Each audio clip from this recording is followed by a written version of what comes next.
Hailey, when did you, I guess, start thinking about the transfer, and then what went to your head, like, this is why I need to do this?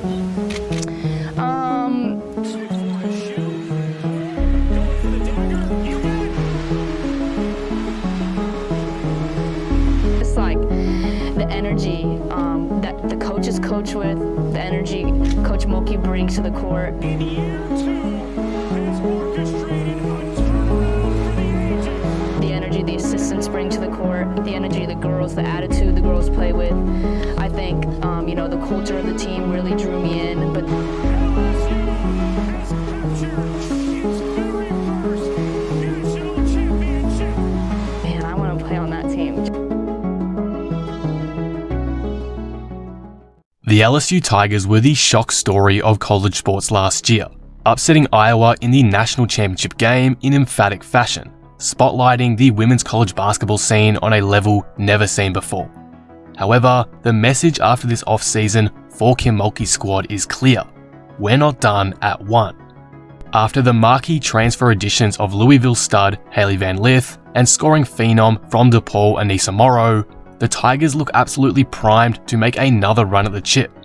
However, with the NCAA now more competitive than ever, some have their doubts. In today's video, I'll be presenting a tactical preview of what to expect from the LSU Tigers 2024 campaign by breaking down the core elements of their roster, how their latest transfers will fit into what is an already loaded squad, and the kind of plays you can expect Kim Mulkey to run for the Stars that the opposition may find quite difficult to stop. Before we start, if you're new here and enjoy the video, be sure to subscribe. For more women's basketball content like this, I'm going to bring it to you all season long in the NCAA. But with that being said, let's now talk about the LSU Tigers. Let's begin this preview with a look at Louisiana's newest additions, and obviously we have to start with Hailey Van Lith. In my eyes, the fit of Van Lith on this squad should be sublime. Her strengths of being a hard-nosed, aggressive guard who thrives off contact around the basket, combined with her solid playmaking ability, will create beautiful interactions between the backcourt and frontcourt. This LSU team is already super tough physically, so it's easy to say that they will benefit largely from Hailey's addition in the backcourt in a number of ways. So, let's dive into the footage to further break down the strengths in Hailey's game and highlight how that will fit into Kim Mulkey's system at LSU. We've already seen Hailey in action with the Tigers this season as they played a couple of exhibition games, including one the other day against Loyola.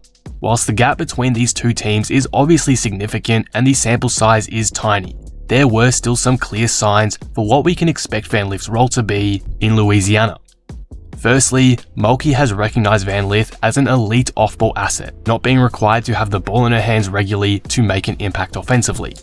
She's a hard cutter and loves making contact around the basket, so drawing up plays like this get her downhill, taking advantage of slower guards and getting great looks off around the basket off some body contact.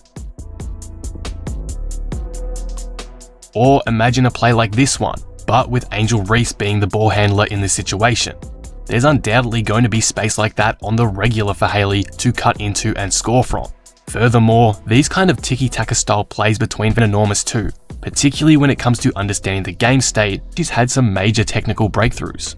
She regularly uses her gravity as a driver to find kick-out options and sneaky passes to her bigs, as well as create space for herself to get good looks at the basket, as you can see in these clips. So, imagine the kind of space she could find herself in with Angel Reese camping down low. Hailey's soft touch around the rim pays dividends, with her already displaying a vast floater and tough layup package in these exhibition games at LSU. With such talent around her, Mulkey's system can maximize the efficiency of this strength, but I still expect Van Lith to have some freedom with her shot selection. She's far more poised and mature these days than she was in her younger seasons at Louisville, and hopefully she's able to capitalize on that. Technically, as I mentioned, Hailey has improved drastically in this area, and it's particularly her footwork that has really opened up a range of possibilities to get her own in the half court. A lot of this success as well comes from her ability to sell fakes that throw the defense off. So let's take a look at some plays from last season. Hailey's not always seeking contact and using her strength to body others inside, as seen in this clip here. Hailey reacts to the aggressive defense well, notices the overcommitments from Texas defenders, and before they have the chance to recover, she makes them pay with a beautiful dime down low.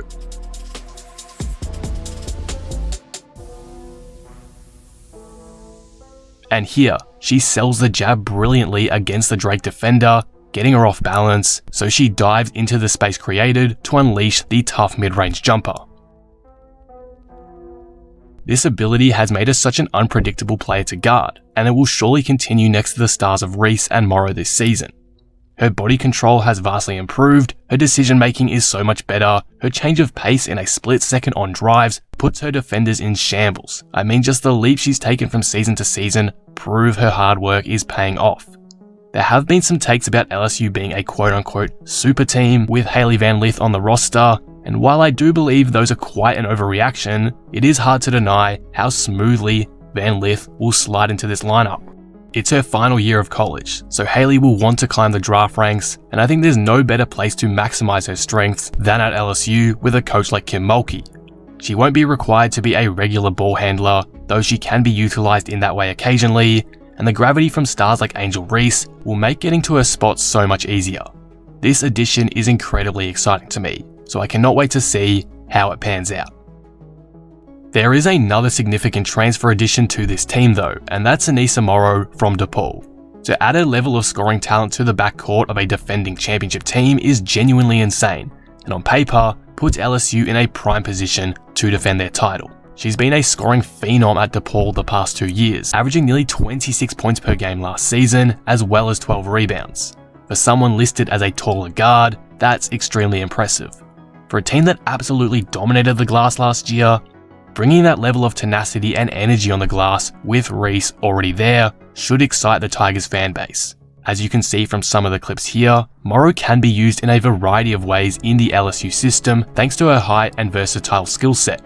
She can be a connector either down low or on the perimeter, can get out in transition or get her own in the half court. Adding her prowess to this team is simply unfair, and I think the nation will realize that as the season goes along.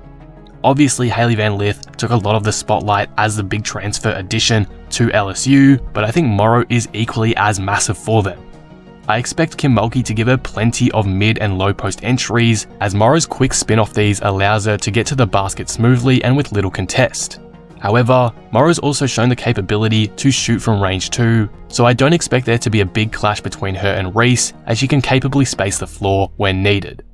Ultimately, these two additions of Morrow and Van Lith should make it starkly clear that the Tigers are in a perfect position to go back-to-back. On paper, this team is significantly stronger than they were last season, and we've seen glimpses of that in their dominant exhibition displays, admittedly against weaker competition, but hey, they won how they were expected to win. And I haven't even talked about their incoming freshman class yet, or their returning players. So now, let's get into that too. LSU had one of the best recruiting classes in the nation, adding the number 2 and number 7 ranked players in Michaela Williams and Aaliyah Del Rosario. Williams exuberates confidence and has looked very comfortable in LSU's exhibition games. There's examples of her taking off in transition and making plays like a point guard, and like Angel and Morrow, she's an excellent rebounder. It's clear that if your team doesn't grab defensive boards, the Tigers are going to annihilate you with, say, a significant role in their campaign. Del Rosario is a versatile post threat who can utilize her strong court vision to break out a double team thrown her way, as well as hit the glass with power, a common theme amongst this roster, as you can tell. To be honest, I can't predict exactly what her minutes will look like, but to me, she does seem like the girl that can heighten LSU's defensive ceiling, particularly when Angel Reese takes a rest, and also can punish the opposition inside with her physicality. Finally, the strength of LSU's returning roster is immense. Flora J. Johnson adds great depth to the backcourt, and her hustle off the bench will be huge in non-Morrow or HVL minutes. Last Tier Poa is a player I'd keep an eye on too. She quietly hit some big time shots in LSU's run to the championship this past March, and can be thrown in as a bit of a wild card off the bench by Mulkey. Her impact can definitely be felt if she's on a hot streak, and I truly believe we could see her role expanded a bit this season. So if you're watching the Tigers in 2024, keep an eye out for her. Obviously, this roster is capped off by Angel Reese, who at her best is a National Player of the Year caliber girl who, despite just winning a championship, still feels like she has a lot to prove, which is great to see from a young player. she clearly hears her haters and wants to prove them wrong by going out and dominating the competition and potentially winning a second straight chip. Surrounded by these new additions of talent, as well as Floor J. Johnson, the Tigers are loaded to the brim with talent. From what we've seen in preseason, things between the group are already clicking, and the fit of Morrow and Van Lith appears to be seamless. We'll obviously get a better idea as the season progresses, but as of right now, I think this team has the highest floor in the country. Anything less than a Final Four appearance would honestly be quite shocking. And as we were shown last season, me included, it would be a horrible idea to count out a Kim Mulkey coach squad. So, with a game against the ranked Colorado on the horizon, only time will tell on whether the Tigers are ready for a title defense or not. But from my point of view, it's hard to imagine many other teams cutting down the nets in March other than LSU. But what do you guys think of this? Who are your favourites to win the national championship in 2024? Obviously, I believe UConn and Iowa are in the hunt too, and a team like UCLA or even South Carolina could be a dark horse outsider. But on paper, and from what I've seen in small samples so far, LSU seems like the safest bet. If you made it this far, you must have enjoyed this analysis, so please be sure to leave it a like and subscribe if you haven't already. I really do appreciate all your support. Anyway, with that being said, I will see you in the next one. Thanks for watching.